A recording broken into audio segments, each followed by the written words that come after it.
Episode 1. Why what you wear is never neutral. What we wear is often described as personal, as preference, as taste. But clothing is never neutral. Even when we think we're choosing quietly, we're still communicating to others and to ourselves.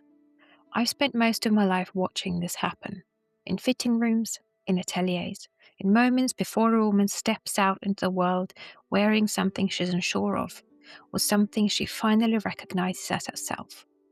The idea that clothes are superficial usually come from people who have never had to rely on them, never had to dress for authority, or for ceremony, or for visibility.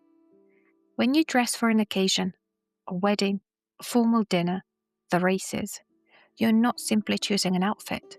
You're choosing how much of yourself to reveal, how much to protect, how much to claim.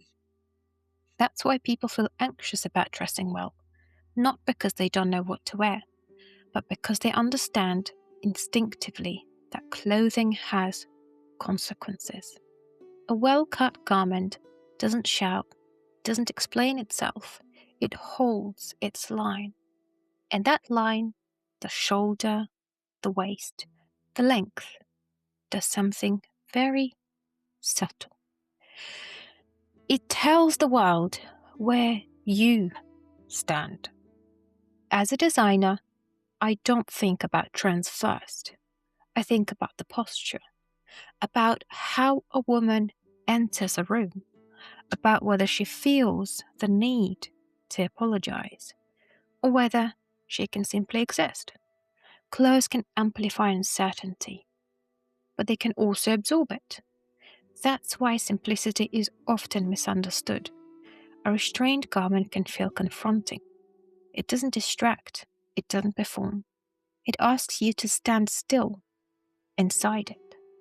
In London especially, dressing has always been about restraint, about weather, about history, about knowing when not to add more. Elegance here is rarely decorative. It's structural.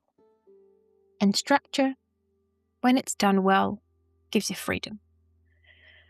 Over the next episodes, I'll be talking about dressing as language, about occasion, about fit, about why some clothes stay with us and others never quite feel right, no matter how beautiful they are. This isn't about rules, and it isn't about advice. It's about paying attention, because once you start paying attention to how you dress, you begin to understand how much you've been saying all along. This is Zalinah White on dressing.